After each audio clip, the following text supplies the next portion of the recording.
They're incomplete right now. They need not just another infielder, but a left-handed reliever. And they could bring back Tim Hill, but those are two pieces that if they do address them and address them in a good way, I would expect that they would be considered going into the season the favorites to win and repeat as American League champions.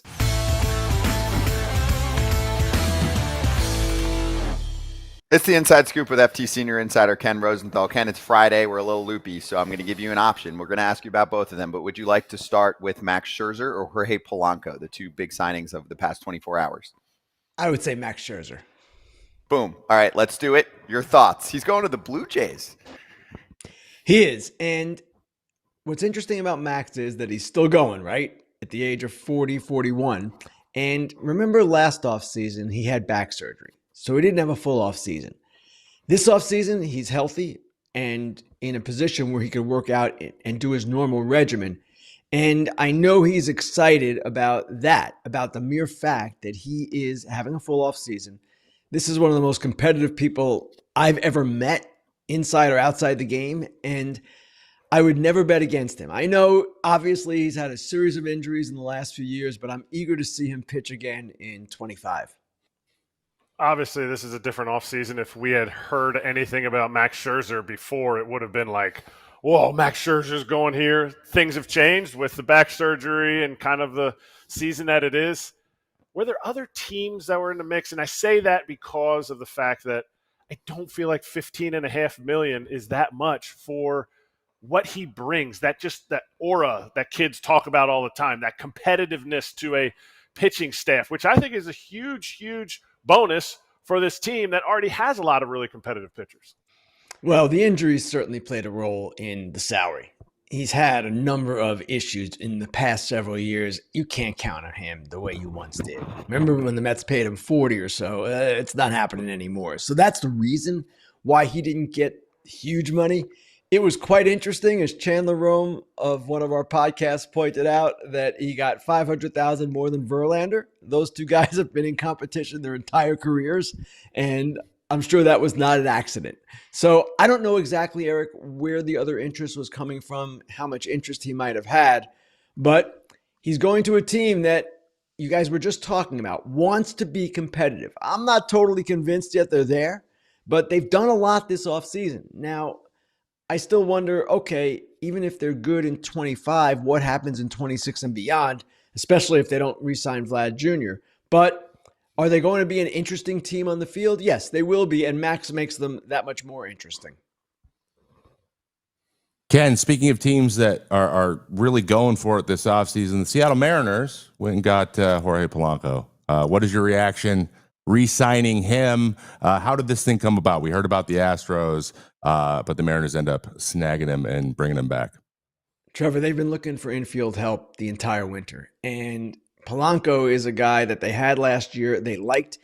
He had knee surgery in the offseason, this offseason, and he's now feeling better. Apparently that had bothered him for several years and really compromised him last year. So he is healthy 100%. We wrote this about a week ago.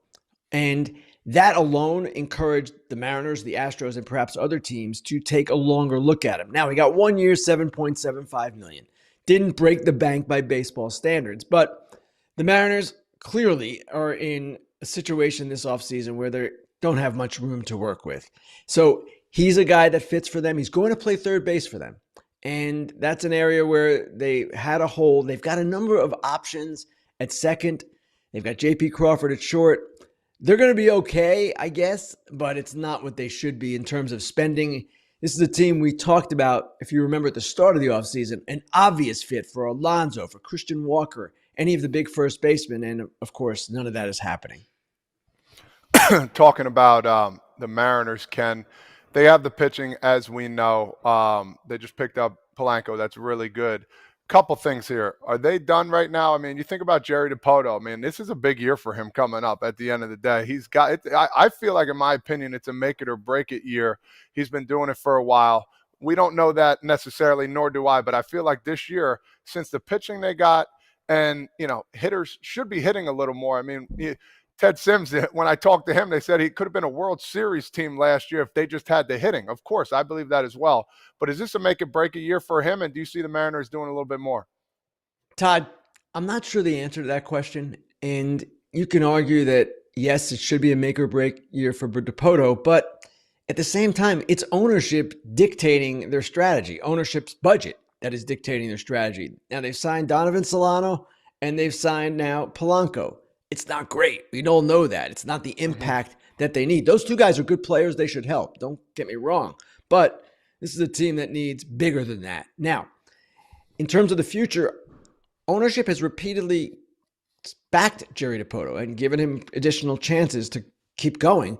I don't expect that to be any different. I expect them to be reasonably competitive. And ownership has to know we've only given Dipoto this much. So, listen, you know how the sport works.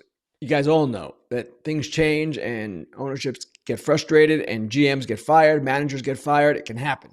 But the way the ownership of the Mariners has acted toward Dipoto, I don't expect it to happen or why it would happen just based on the fact that they've supported him for so long. And also, I should say, they built an amazing pitching program, and that's Dipoto's responsibility too. Yep. Yeah, he built that, and it's awesome. Like you said, amazing. Let's go back over to the East Coast. We commend teams that sign guys early and go for who they want.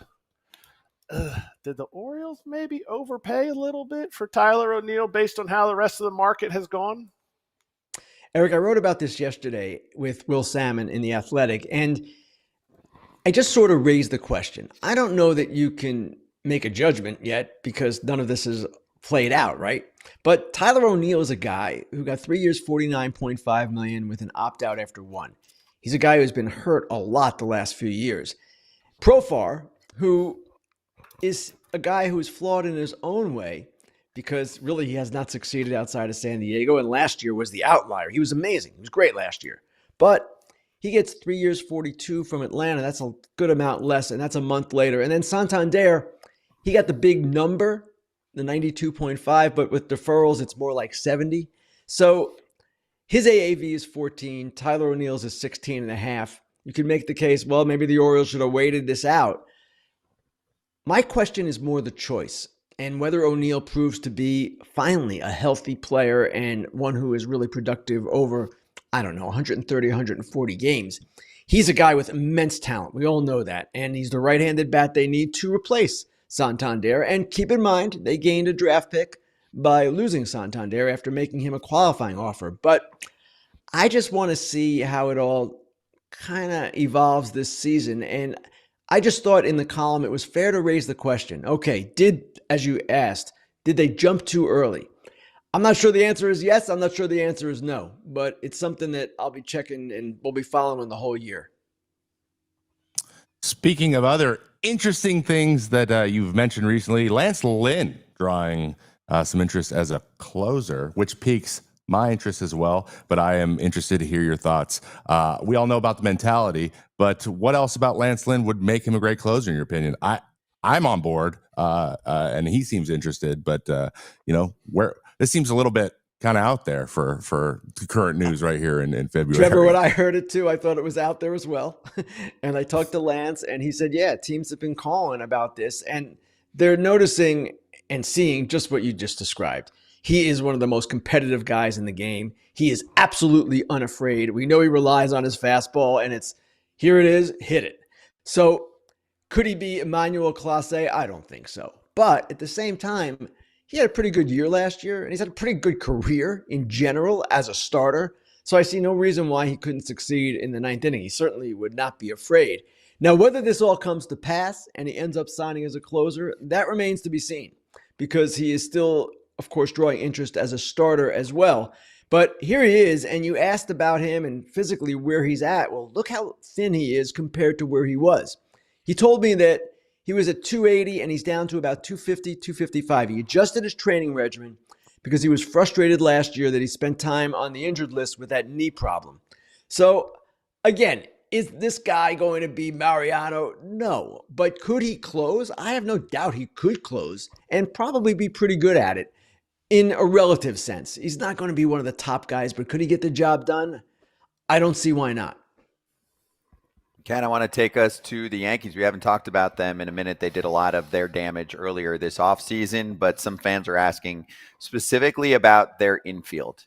Do you think they're comfortable with the infield the way it is, or do they perhaps make a late move to try and shore up third base with Jazz at second? I don't believe they are comfortable.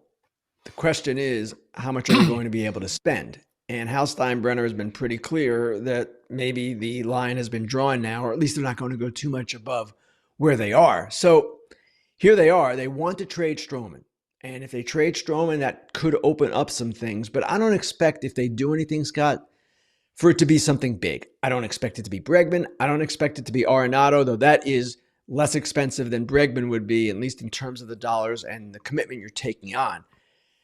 If they do something at third base, obviously Jazz plays second.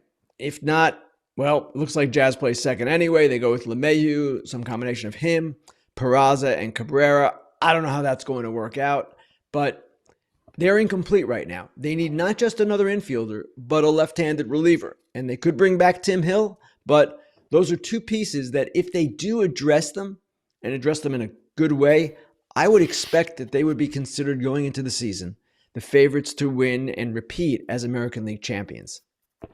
We never really understand all that they signed a colossal Rays contract with Ha-Seong Kim, who's not going to start, but they also had Junior Caminero, who is obviously making highlights all over the Dominican Winter League championships. It felt a little weird for me. I get the value add that they're getting from Ha-Seong Kim, but is it telling you what they really think of Junior? Junior's a third baseman, so that's not really in question. He's going to play third base for them. And Ha-Seong Kim, I know this confused a lot of people. Why would the Rays go out and sign an injured player to the salary that they did when they could lose him after 1 year? But that's how good they think Ha-Seong Kim can be for them. And we all know that he is a really good player. Obviously, he's coming off the shoulder surgery. He will not be ready until May, if that, and it's a risk. But at times, they have to take risks to get the players they want. They clearly are trying to upgrade their offense as best they can. It's going to be naturally upgraded by moving from Tropicana Field to Steinbrenner Field. So that's going to help them. It won't help their pitching as much, but that's more of an offensive environment in Tampa than they experienced in St. Pete. So I expect that this move is going to be pretty good for them. And ultimately, yes, if he opts out, okay, it was 1 year and it didn't go exactly the way they wanted. But if he opts out, it's because he had a good year. So we'll see how this plays out. But I love Ha-Seong Kim, and who knows, guys? Maybe he always dreamed of playing at Steinbrenner Field, the Yankees minor league complex or training complex. That's great. And he's like always wanted to be a Yankee, and they're like, "Oh, you can't be a Yankee, but you can be at their minor league complex." That's okay. Junior Caminero actually coming on Monday next week. That's pretty cool. We'll get to talk to him. We saw you look down on your phone there. I had a question, but is somebody just signed right now, or are we all right? No, I'm just getting a call. Oh, okay. Telling the person I'm going to call him right back. You could take it on the show. Like that's never been done that's before. not going to happen, Todd. All right. Anyway, I want to get on Pete Alonso here a little bit. We've been talking about him a lot and understanding, if he has leverage, if he has what team wants him. And the Reds actually were a team that, was in talks. And now for me, I'm like, all right, well, this is getting a little more interesting. Is there anything to that, or is it the Mets the only team pretty much right now to, finalize this deal to get this done? My understanding is that there's nothing to that. And the Reds are not in a financial position to do it. Alonso would require draft pick compensation. I just don't see that happening. It seems like it's the Mets, the Blue Jays, or bust. The Blue Jays definitely have been in, and that would be an interesting move. That would take their offseason to another level from where it is right now. I don't know that he wants that, though. And my guess, and you would know probably better than me, Todd, is that he wants to be back with the New York Mets. I mean, of course he does. He's a homegrown guy. He's succeeded there. He wants to play there. Problem is, the Mets aren't giving him what he wants. So this thing could drag a bit longer. Maybe not. Maybe they come to some compromise at some point. But it's not going to necessarily end the way Pete Alonso envisioned when he became a free agent, or even in the years before that. Remember, He had that offer for 7 years, 158, which included his final arbitration year. So it was effectively 6 years, about 138 in new money. And that was with his previous agent. He switched to Scott Boras, and I'm sure when he switched, he envisioned an even bigger deal. Hasn't happened. Probably, almost certainly isn't going to happen. And now he's going to have to see what he can end up with either the Mets, the Blue Jays, or maybe some other team. But I would not expect it to be the Reds. I'm going to take us to the Giants for a moment. Ken, also a team that did most of its work earlier this offseason, but they did just trade away a pretty expensive reliever. So I'm going to ask this question from Cole. He said, can you ask Ken, what does the Giants salary dump really mean of Taylor Rogers? They literally have one lefty on their roster and none in their system. And I just want to spin it more to where are we at with the Giants? Do we feel like Buster Posey really made a mark this offseason for them to be competitive? They signed Adames. That was their big move. And I don't know where we're at. And I thought I saw a report yesterday saying that they were basically done. This is what they expect to take into spring training. They should be a competitive team. There's no doubt about that. But are they going to be the team that they want to be in the National League West, where the Diamondbacks have added Corbin Burns, the Dodgers have added everybody under the sun? It seems like it's still going to be an uphill fight for them. So that's where they are right now.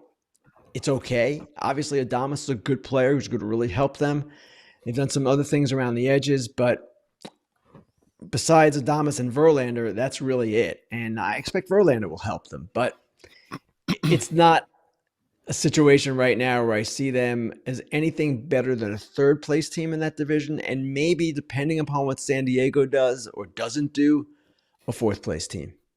More in a minute, but first, a quick word from our sponsor of this video. As an athlete, I care about what I put in my body, especially when it comes to protein. But can we also get some protein that tastes good? Come on, it's 2025. Todd, that's why this podcast is sponsored by Orgain. Orgain believes real nutrition has the power to make a real difference in people's lives, and it tastes so good. Orgain's new 30-gram complete protein shakes offer protein-packed real nutrition designed to satisfy your cravings without any added sugar. They're also an excellent source of premium ultra-filtered protein with all 9 essential amino acids. FT loves Orgain, and you'll often see it on the desk in the studio as we fuel up before and during the show. We love it for muscle support, recovery, and more. Remember, there are no quick fixes when it comes to your health. If you want more protein, give Orgain 30-gram protein shakes a try. Head to Orgain.com/FOUL30 and use code FOUL30 for 30% off your order. That's the best offer you'll find, but you have to use the code FOUL30 for 30% off. And now back to the video. All right, one more on this because Buster Posey is new to the party, taking over this job. I was listening to Jim Bowden's front office show the other day, and he had Dave Fleming on, the Giants broadcaster, and he was mentioning that it sounds as if Buster Posey is not into giving opt-outs, and that might have held them back from some free agency this year, and that's something they want to do going forward because they said it's not advantageous for them. They want guys to be there longer term. Do you think a strategy like that could really work if they want to sign the big boys? Because generally, if you want to do that, you've got to include those or you have to overpay. First off, Buster Posey is right. Opt-outs are only favorable to the player. So from that perspective, I understand where he's coming from, but is it a standard industry practice at this point? Pretty much. I don't believe the Braves do it, and they get players, obviously. But for the most part, most teams do it, and they take the risk of a player opting out and only getting that 1 or 2 good years out of him before he leaves. It happened to the Giants last year with Snell, right? They had him, but he opted out after having a big second half. Matt Chapman had the leverage over them with the opt-out. He signed and re-signed with them. That was a big move, obviously, for them. But I can see where Buster Posey doesn't like it. I don't know how practical it would be to simply never do that, never have that option available to you.